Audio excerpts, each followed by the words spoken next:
예, 반갑습니다. 그러면 이번 시간에는 뼈직파 재배에서 지난 시간에 이어서 오늘 설명을 드리도록 하겠습니다. 자, 가장 핵심적인 사항은 직파 재배는 생산비를 줄인다.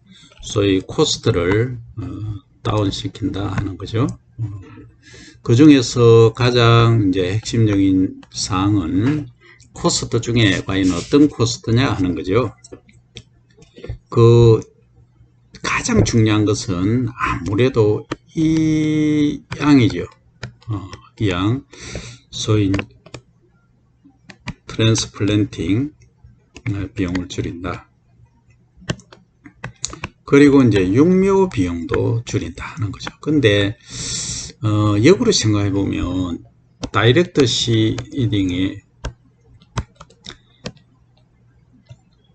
문제점은 뭐냐 하면 이 육묘를 하면은 아주 깔끔하게 인묘가 착 돼서 심어 놓고 보면 바로 보기도 좋고 좀 안정적이잖아요. 근데 직파라고 하는 것은 좀 불안정하죠. 왜냐하면 종자를 이렇게 뿌리다 보니까 불안정한데 상당히 쉽지가 않다는 얘기죠. 그러면 어떻게 할 거냐 하는 거죠. 그러면 다이렉트 시딩 중에서도 그 최하 상태로 하면은 조금 더 안정적이다, 소위 스테이블하다, 이 얘기가 되겠죠. 그럼 근종자, 마른 종자를 이렇게 하면은 수분이 충분히 공급되었을 때 이 발화를 하기 때문에 많이 느리다는 거죠. 좀 많이 불안정하다는 거죠. 근데 이제 삭을 틔워서 파종하는 것도 어떻게 보면 위험성, 리스크가 있다는 거죠. 어떤 리스크냐면 지나가던 요렇게 생긴 애가 있죠. 날아다니죠. 이렇게 그림이 새 같나요? 오리, 새 이런 애들이 딱 보고 먹어버린다. 그래서 이것을 이제 표면에 노출되면 소위 그걸 이제 표면 산파라고 하죠. 표면 산파를 하면 애들이 먹어버린다. 그죠? 근데 이제 토양 속에 이 파종을 하면은 먹을 수가 없죠. 그죠? 이렇게 해집고 먹기에는 귀찮고 하니까 이 넓은 광활한 면적에 하면은 큰 문제가 안 된다. 그죠? 이런 것들이 사실은 좀 차이가 난다는 거죠. 자, 그 다음에 여러분들이 아셔야 될 거는 이 모든 자료들은 농촌진흥청에서 나온 자료들입니다. 평면 줄뿌림, 평면이 줄뿌림 한다는 것은 이렇게 평면이잖아요. 지금 평면에 줄로 쭉 맞춰서 이렇게 뿌린다는 얘기고, 그 다음에 점뿌림은 뭐냐 하면 이렇게 한 이양하듯이 이렇게 한 포기씩 이렇게 한 주당, 보통 이제 한 7에서 8립 정도, 이렇게 하면은 10에서 15립 정도 이렇게 파종을 하기도 합니다만, 이렇게 딱 이양한 것처럼 한 포기가 이렇게 구성이 된다는 거죠. 그게 이제 그냥 줄뿌림은 뭐냐 하면 주르르 종자를 흘리며 간다는 거죠. 이거하고 이거의 차이점입니다. 그래서 이게 이제 일장일단이 있다는 거죠. 무슨 얘기냐 하면 줄뿌림은 종자를 이렇게 두루루루 이렇게 뿌리지만, 이제 점뿌림은 여기에 7개, 여기에 7개, 여기에 7개, 7개, 여기에 7개 이런 식으로 파종을 한다는 거죠. 그러면 일장일단이 있다는 건 뭐냐 하면 이 점파로 하는 거하고 이걸 이제 줄을 이어서 한다 해서 조파 이렇게 말합니다. 조파를 보면 수량성은 실제 이게 조파가 더 높아요. 왜냐하면 이 공간이 없이 전체적으로 다 메우고 가기 때문입니다. 점파는 수량이 더 적어요. 수량성에서 보면 여기는 수량이 높고, 근데 이제 관리적인 차원에서 보면 요게 이제 병해충 발생이 좀 많아요. 해충.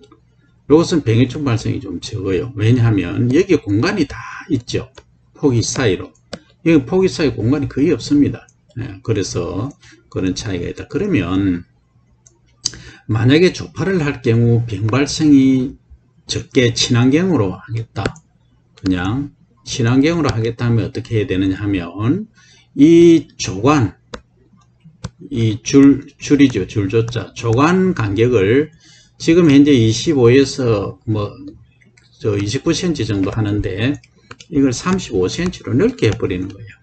넓게 하면 실제 조파로 하면 어떻게 되느냐 하면 여기 차지하는 게 5cm, 5cm 이 정도 돼버립니다.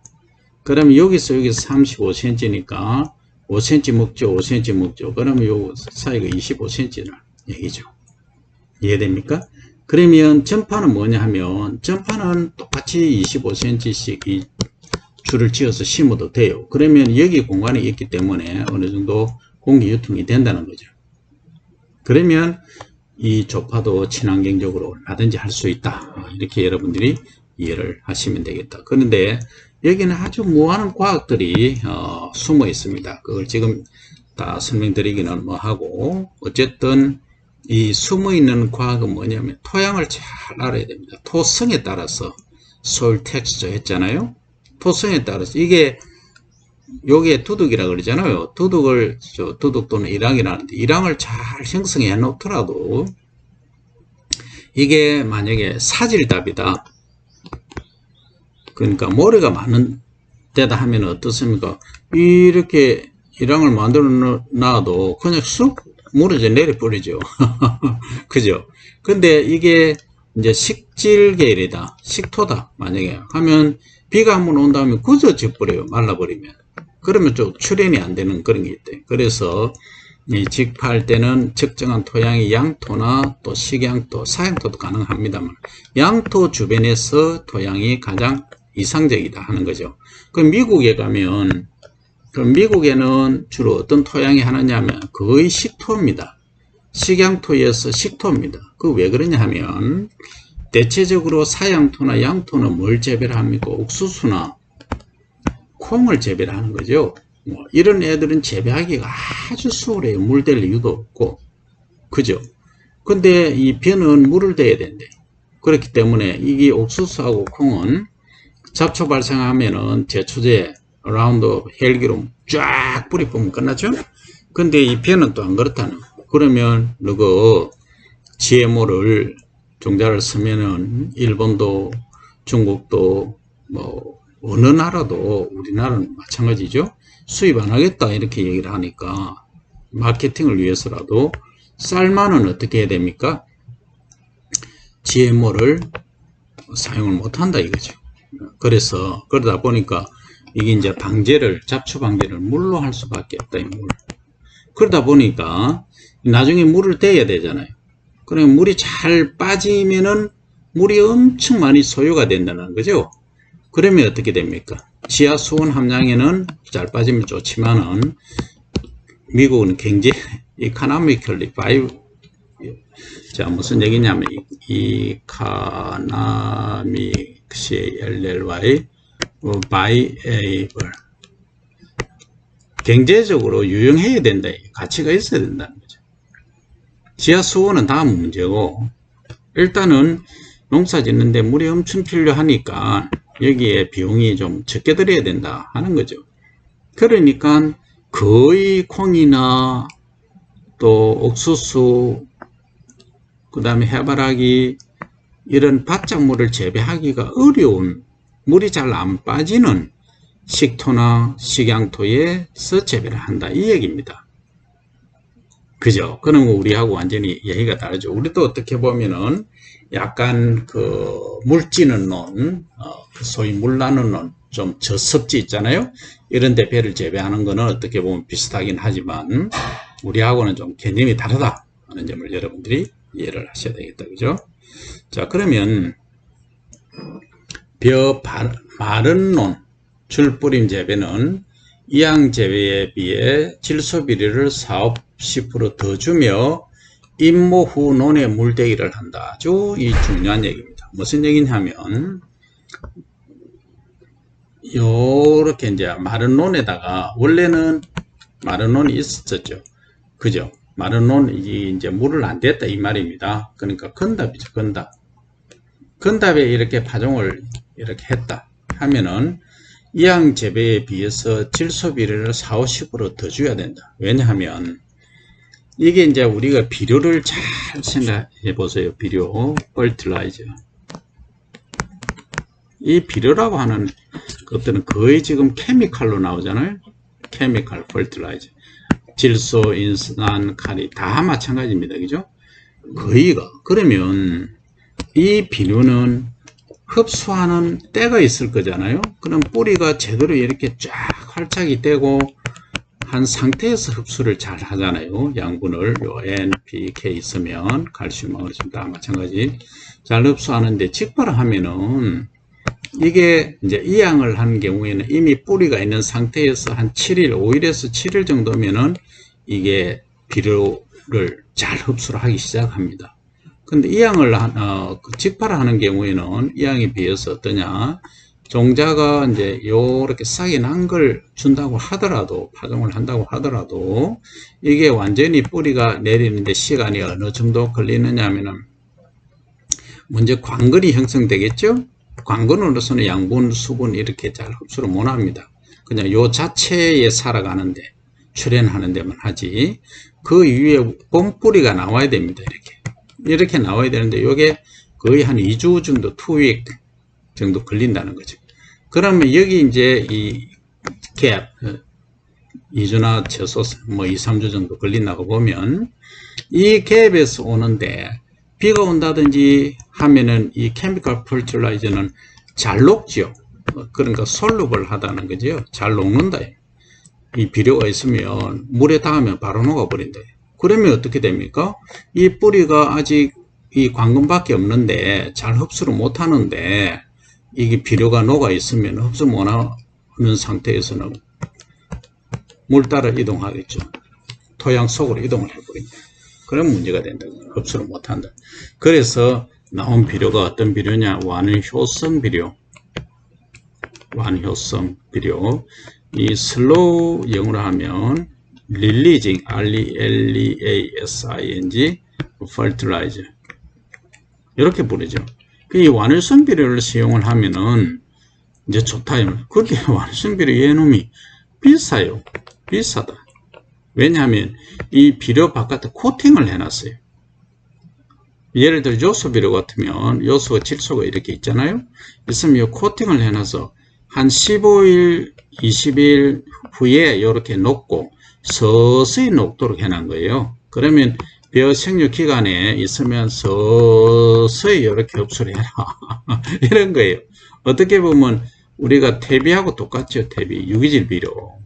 그렇다 보니까 비용이 비싸다 보니까 농가에서 싼 걸 쓰지 비싼 걸 또 안 쓴다는 거죠. 그래서 결국은 이래저래 계산을 해보니까 이양 재배는 초기에 얼른 비료를 줘서 식물체를 확보를 하는 거죠.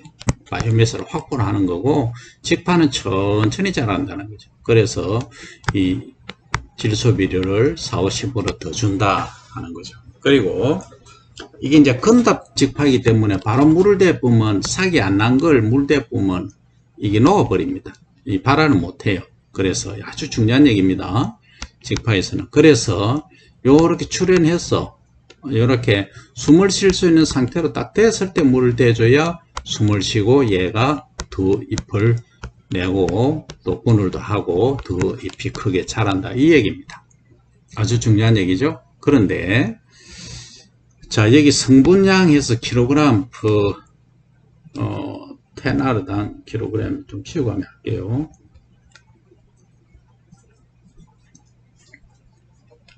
그러면 실제 얼마만큼의 비료를 줘야 되는가 하는 얘기입니다. 비료를 줄 때 이제 N 질소 N in K 그러니까 이제 흡수하는 형태는 P2O5 이거는 K2O 이런 형태로 흡수를 하겠지만 우리가 말할 때는 질소 인산 칼이 하면 NPK 이렇게 말하죠. 그러면 보통론하고 미숙론 이것은 미숙론은 아직 완전히 이제 논이 형성이 덜 된 논입니다. 뭐 논 재배한 지 오래 안 된 논. 이것은 질소를 15에서 18kg, 이는 4.5, 카리는 5.7 줬다. 이거는 마른 논 줄뿌림, 화재배는 이러는데 이항재배는 하면 얼마냐? 8에서 10kg 하면 됩니다. 요거는 PK도 마찬가지입니다. 7kg, 8kg 정도 준다는 얘기죠. 그럼 10R 그러니까 300평당 그죠? 300평당 얼마? 그러니까 뭐 기본적으로 질소 같은 경우에는 거의 한 포대가 20kg니까 이 정도 줘야 된다는 얘기죠. 근데 이항재배를 하면은 반포대 하면 한 10kg, 한 2kg 정도 하면 된다는 얘기죠. 그렇게 여러분들이 이해를 하시면 되겠다. 그 다음에 또 이 사양진로는 뭐냐 하면 이 모래가 많은 땅이죠. 요것도 요것보다는 조금 높여야 되겠죠. 왜? 녹아서 잘 흘러져 나가버리니까 용출이 잘 되니까 그죠? 뭐 PK는 이런 비슷한 수준을 준다. 자, 그 다음에 이런 얘기가 나오죠. 미끄럼으로 완유성 비료란 말이 나오죠. 아까 설명했죠. 시비량과 횟수를 줄일 수 있다. 그리고 생육 후기에 비료 부족 증상이 나타나는 노는 기준량의 20%를 이삭그램으로 준다. 이삭그램은 뭐예요? 자, 우리가 이게 맨 처음에 논을 갈면서 주는 그 기비, 베이설 퍼티라이저라고 했죠. 그 다음에 이항후 또는 출현했을 때 주는 추비, 1차 추비죠. 그죠? 1차 추비. 추비는 1차, 2차, 뭐 3차, 뭐 4차도 주기도 하는데 일단 뭐 1, 2차 정도를 주죠. 요것은 분할비예요. 분할비. 1차. 그럼 이항후에는 한 일주일에서 열흘 사이에 주고 직파를 했을 때는 출현 이후에 주는 거죠. 그리고 1차, 요거는 새끼 많이 치라고 이렇게 가지 많이 벌리라고 주는 거죠. 그 다음에 2차는 유수 형성기 때 준다고 했죠. 유수 형성기 때, 요거는 뭐냐 하면, 이제 출수, 이삭이 잎집에서 나오는 요 출수 30일 전에 준다 했죠. 그러면 이 이삭 사이즈가 커진다 했죠. 그러니까 알맹이가 많이 달린다 했죠. 그죠? 많이 달리기 위해서 주는 요 2차 비료. 요거는 이삭그램이라고 그래요. 이삭그램. 그죠? 그 다음에 이제 출수하고 나서 이삭이 폈죠? 펴고 나서 이렇게 이삭이 충실하라고 주는 요것을 알그램. 이렇게 말한다는 거죠. 그럼 요거 3차 추비가 되죠. 그래서 요 이삭그램으로 준다는 것은 뭐 하는 거예요? 유수 형성기 때 이삭의 크기가 크라고 알맹이를 나달을 많이 달아라고 주는 거예요. 근데 이제 수량의 측면에서는 그렇지만 우리가 미질의 시대 밥맛을 생각하는 것은 이때 비료를 많이 주면 어떻게 됩니까?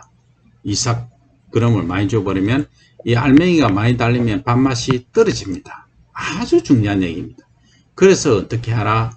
가능하면은 출수 전 20일경에 주어라 하는 거죠. 그러니까 알맹이 개수가 다 형성되고 난 다음에 그 알맹이는 이삭그램을 제대로 주면 예를 들어서 120개 한 이삭에 달린다고 보면 한 이삭에 120개 한 개, 두 개, 세 개 달린다고 보면 이게 한 20일 전에 주면 한 80개 정도 달리는 80에서 90개 알맹이 수가 나달수가 많이 줄어들잖아요. 이렇게 하면은 밥맛은 아주 좋다 하는 말씀을 드릴 수 있다는 거죠. 이 얘기입니다. 이론적으로. 그래서 일본의 그 마츠시마라는 학자가 M자 이론이라는 걸 이제 고안을 설명을 해냈죠. 그것은 이 비료주는 이삭을 많이 형성하는 요 시기를 이야기를 한 것이 되겠습니다.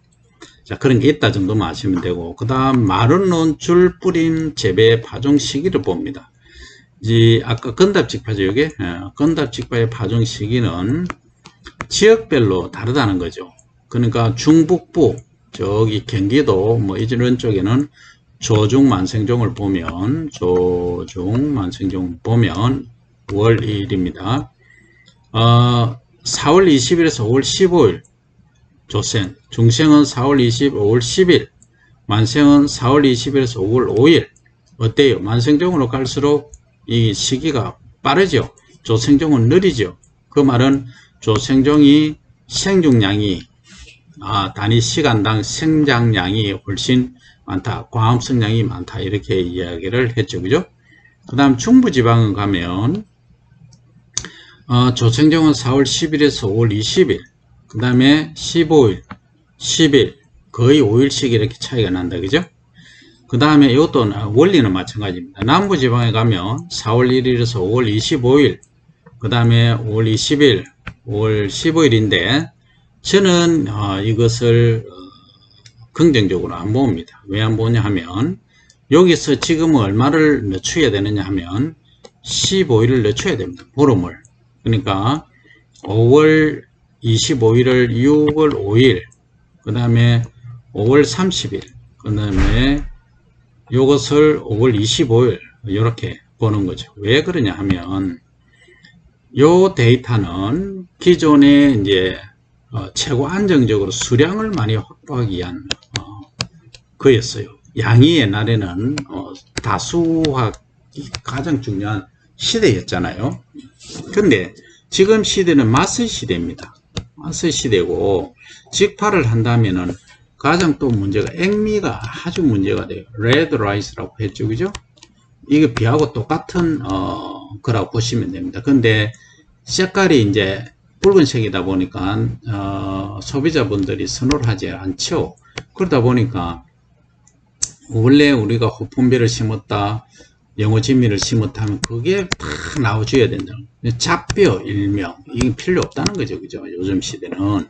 그러면 밥맛을 보면은 늦게 심는 것이 빨리 심는 것보다 훨씬 뭐하다 좋다는 거죠.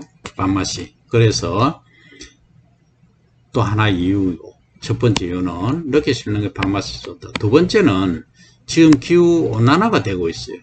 기후 온난화가 되고 있기 때문에 엄청나게 과거보다 따시어졌다, 따뜻해졌다. 그래서 엄청나게 지금 5월달에 그 이항을 다 마친다. 남부지방에서 상당히 문제가 있습니다. 직파도 마찬가지죠. 그래서 한 20일 정도, 15일, 20일 정도 더 늦춰도 아무 문제 없다. 그게 오히려 더 효과적이다. 그리고 경제적인 차원에서 보면 경제성을 고려를 하면은 1년에 벼 하나만 재배하는 거하고 보리하고 이모작, 그러니까 그죠? 이 이모작 체계를 하는 경우, 아니면 또 콩하고 보리나 이렇게 또 재배하거나 하는데, 이모작을 재배하는 경우하고는 엄청나게 차이가 난다는 거죠. 벼 하나 가지고 예를 들어서 씨바르당 300평당 최대 600kg 생산했다가 500kg 정도 하는데, 600kg 했다. 1kg의 쌀이 2,000원이면 2, 6, 12, 120만원이에요. 1헥타르면 1200만원이죠. 그죠? 1헥타르는 3000평. 요 총수익이에요. 드는 비용은 얼마냐면 1헥타르 재배 갖고는 돈도 안 되지만 어쨌든 뭐 절반 나눈다. 600만원 나눈다는 거죠. 근데 보리를 하면 벼는 이만큼 되고, 보리는 몇 킬로 정도 생산되느냐 하면 한 400kg 정도 생산됩니다. 그러면 보리는 얼마냐면 1,500원 정도 하는 거죠. 뭐 1200원 할 때도 있는데 평균적으로 1500원 가정하십시다. 그러면 4, 5, 26, 그러면 요 600만 원이잖아요. 그죠? 그럼 600만 원이 추가가 또 되는 거예요. 근데 총수익이. 근데 보리는 거의 비용이 안 들어요. 뭐 한 100만 원만 하면 돼요. 그러면 이게 500만 원이 또 되죠. 수익이. 그러면 1헥타르로 보면 5천만 원 맞죠? 50만원이가 50만원 그죠? 50만원에 1헥타르니까 500만원이잖아요. 500만원하고 600만원 1100만원. 그러니까 거의 2배의 경제성이 있다. 이모작 체계를 하면은. 그 1헥타르 하면 1100만원 수익이니까 10헥타르 하면은 한 1억 이상 수익이 난다는 얘기죠. 그래서 규모화를 해야 된다 하는 것이 또 여기에 답이 있다는 거죠. 그래서 이 파종 시기를 상당히 중요시해야 된다. 그런데 파종 적기 내에서 익음 때가 다른 두세 품종을 재배하면 노동력을 분산하고 파종기계 이용 효율을 높일 수 있다. 이런 말을 하는데, 지금은 과거는 기계가 이 손으로 이렇게 끌고 가는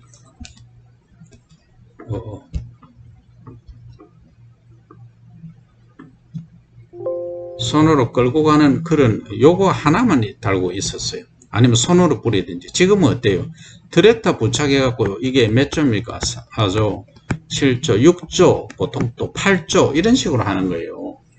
한번 쭉 기계로 지나가 버리면 파종이 끝나 버리는데, 하루에 아무리 못해도 이런 파종기를 달면은 4헥타르는 기본으로 하는 거죠, 파종을. 그러면 5일만 한다고 가정합시다. 5일 하면 20헥타르예요. 20헥타르 파종을 다 해버리는데, 굳이 뭐 품종이 어쩌고 저쩌고 얘기할 지금은 그게 아니에요. 이를 분산하는 큰 의미가 없다는 거지. 기계가 자동화, 대량화 되어 있기 때문에. 또 수확 때도 마찬가지예요. 수확 때도 우리가 이만한 면적에 1헥타르 이만한 면적들에 수확을 하는데, 옛날에는 손으로 하고 바인더로 하고 했지만 지금은 콤바인 싹 한번 지나가면 다 해버리는 거예요. 어려요. 콤바인 뭐 수확하는 게 어느 정도 합니까? 5헥타르 정도 해버리는 거예요. 그럼 3일 해보면 15헥타르 다 한다는 거죠. 그래서 과거에 빗대어서 얘기할 건 아니고, 이 정도로 기술이 업그레이드 되고 발전되어 가고 있다. 이게 마냥 좋은 것이냐는 그거는 다음에 또 다루게 될 문제고, 일단은 과거하고는 지금은 다르다는 점을 여러분들이 꼭 인지를 하시고, 꼭 여러분들이 생각하는 거면, 항시 나는 학생이다라는 생각만 자꾸 가지고 있는데, 그런 생각은 지금부터는 버리셔야 됩니다. 나는 지금 바로 배우면서 새로운 아이디어를 만들어내고 그걸 독창적으로 개발한다는 그런 생각을 가져야 됩니다. 그러면 앞으로 미래가 발전이 충분히 있을 겁니다. 그래서 과거에 너무 연연하지 말고, 물론 과거 없는 현재가 없겠지만, 그래서 지금 이 수업을 들으면서도 다양한 아이디어를 여러분들이 도출해내고, 도출한 결과는 반드시 기록을 해야 됩니다. 기록을 해서 짚어보고 새로운 방향으로 개발할 수 있기를 바랍니다. 오늘은 여기까지 하겠습니다.